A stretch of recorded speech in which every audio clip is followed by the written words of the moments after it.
Hey guys, welcome back to my channel Kahini স্পাইল। তো কেমন আছো তোমরা সবাই বলো? আমি তো খুবই ভালো আছি। আর এদিকে দেখো সকাল সকাল লেগে পড়েছি ঠাকুরগুলোকে পরিষ্কার করতে, যেহেতু এই কয়েকদিন পর পরই এমন কালো একটা ছোপ পড়ে যায়, তো দেখতে কেমন বাজেই একটা লাগে। আর আমি যে পাউডারটা দিয়ে পরিষ্কার করি মানে সেটা শেষ হয়ে গেছে, যার জন্য কি করেছি, তেঁতুল নিয়ে এসেছি। তো তেঁতুল নিয়ে এসে আমি এরকম ভালো করে পরিষ্কার করছিলাম, আর তার সাথে একেবারে ঠাকুরের বাসনগুলোও পরিষ্কার করে নিচ্ছিলাম। যেহেতু পিতলের জিনিসগুলো মানে কিছুদিন পরপরই না কালো মতো একটা স্পট হয়ে যায়, ভীষণই দেখতে বাজে লাগে। আর হ্যাঁ, আর একটা কথা যেটা তোমাদের সাথে শেয়ার করব ভাবছিলাম, কেন আমি এই 2 মাস ধরে ভালো করে ব্লগ দিতে পারছিলাম না, কোনো রিলসও দিচ্ছি না।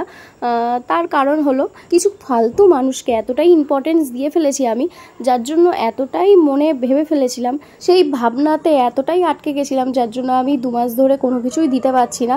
মনটা ভীষণই খারাপ। তবে একটা সময় গিয়ে বুঝলাম যেটা আর কি, যে ফালতু লোককে ইম্পর্টেন্স দিলে তারা মাথায় চড়ে বসে, তাছাড়া আর কিছুই হয় না, নিজের ক্ষতি হয়। তো সেটা আমি 2 মাস পরে বুঝলাম, যেটা আমার 1K হয়ে যেত এই 2 মাসের মধ্যে, সেটার থেকে আমি অনেকটা পিছিয়ে গেলাম। তো নিজেরই ক্ষতি করলাম আলটিমেটলি, আর কারোর কিছুই হলো না। তোমাদেরকে একটা কথাই বলতে চাই, তোমরা আর কি আমার মতো ভুল করো না, যাকে তাকে বিশ্বাস করে ফেলো না, ইভেন যাকে তাকে ভালোবেসে ফেলো না। ভালোবাসাটা আর কি এমনই জিনিস যে মেপে গুণে হয় না, কম বেশি এরকম হয় না। শুধু আমি না, আমার মেয়েটাও অনেক কষ্ট পেয়েছে, আদার্স সবার কথা তো বাদই দিলাম, আমি যেন সেই ট্রমা থেকে বেরোতে পারছি না। তো এমনই একটা ব্যাপার। কি থেকে হয়েছে না হয়েছে সেসব যদি পরে সেরকম সিচুয়েশন হয় তোমাদের সাথে অবশ্যই শেয়ার করব। তবে এখন এইটুকুই থাক। আর দেখো, গল্প করতে করতে অনেকটা কাজ এগিয়েও গেছে। আর তেমনভাবে তেঁতুলটা না ঠিক আমি ঢলে ঢলে পরিষ্কারও করতে পারছিলাম না, আর হাতে যেহেতু অনেকটাই টাইম কম ছিল, তো যার জন্য আমি আর বেশি সময় দিতেও পারলাম না। যেহেতু সকালবেলা একটু লেট করে ওঠা হয়েছে, আর ভাবলাম একেবারে স্নান টান করে পুজো দিয়ে তারপরে মেয়েটাকে নিয়ে পড়াতে বসবো। আর জানো তো, পুজো দেওয়ার জন্য না একটু ফুল হলে ভালো হয়, কিন্তু একদমই ফুল নেই ঘরে। কেমন একটা ব্যাপার দেখো, আমার একটা বাড়িতে যেমন ফুলে ভরা থাকে, মানে এতটাই ফুল যে আর কি 2টো বাড়ি তো হামেশাই পুজো দেওয়া হয়ে যাবে, আর সেখানে আমার এই বাড়িতে দেখো ফুলই পাওয়া যায় না। ওই যেদিন একটু কিনে আনা হয় সেদিনই হয়, আর বাদ বাকি ফুল থাকে না। এখন যেমন হয় সেই ফুল দিয়েই সেরকমভাবেই কাজ চালাই। তো বাসন টাসন তো ধোয়া প্রায় শেষের দিকে, এবার পুজোটা দিয়ে নিলে ব্যাস কমপ্লিট। আর এই বাসন ধুতে প্রায় কতক্ষণ সময় লেগেছে জানো, 1/2 ঘন্টার ওপরে। আমার শাশুড়ি যখন ছিল তখন মায়ের দায়িত্বে এইসব জিনিসগুলো ছিল, আমার করতে হতো না। আর উনি বেশ ভালো করেই করতে পারতো, আমার না অত ভালো আমি পারিনি। তবে দেখো, যেটুকু পেরেছি ততটাই দেখালাম তোমাদেরকে।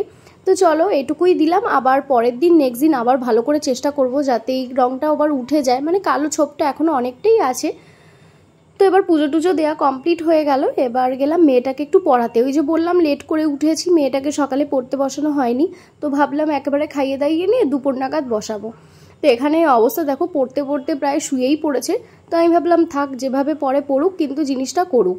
তো ম্যাথটা মোটামুটি ভালোই করে, আর শুধু ওর গন্ডগোল হয় আফটার বিফোরে, তো সেটাই আমি নিয়ে ভালোভাবে করাচ্ছিলাম। আর এখানে টেবিলগুলো ওর ভালো করে করিয়ে দিচ্ছিলাম, যেহেতু কদিন পরেই এক্সাম, তো এইটা নিয়ে ভীষণই একটা চিন্তায় আছে। 1 ঘন্টার জন্য ঘুমিয়েছিলাম, প্রচন্ড এই চোখটা ব্যথা করছে আমার। মেয়ে ইয়ার্কি মারতে মারতে এই চোখে মেরেছে, আর ওর পাপাও মেরেছে এই চোখে, মানে আঙুলটা লেগে গেছে ভাবে, আর এত ব্যথা করছে এই চোখটায়।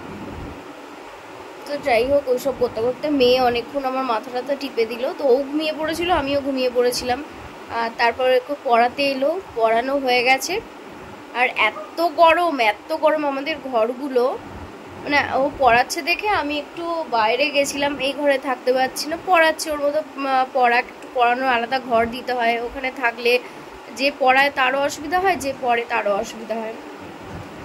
তো আমি পুরো ঘেমে একসা হয়ে গেছি একদম, মানে এত গরম। তো আবার এই ঘরে চলে এলাম, বসলাম, তারপরে তো কারেন্টই অফ হয়ে গেল। তো এখন একটু মেঘলা মেঘলা করেছে বাইরেটা, জানি না বৃষ্টি হবে কিনা। তো আর যেটা বলার, আগের দিন ভিডিওটা আমি করতে পারিনি, কারণ দুটোই বললো আমি দাড়ি কাটবো তারপরে ভিডিওটা করবো, এরকম দাড়ি নিয়ে ভিডিওতে আসবো না। তো শেষমেশ ও দাড়িটাও কাটলো না, ভিডিওটাও করা হলো না। তো দেখি কবে হয় ভিডিওটা। আমার তো খুব করার ইচ্ছা, মানে ও যাওয়ার আগে কয়েকটা ভিডিও করে নেব, তাতে তোমাদেরও ভালো লাগবে। প্রচুর অন্যরকম ভিডিও করার ইচ্ছা আছে, কিন্তু একটু সময়ের অপেক্ষা জাস্ট। তো দেখতে থাকো ব্লগটা। আর সঙ্গে থাকো।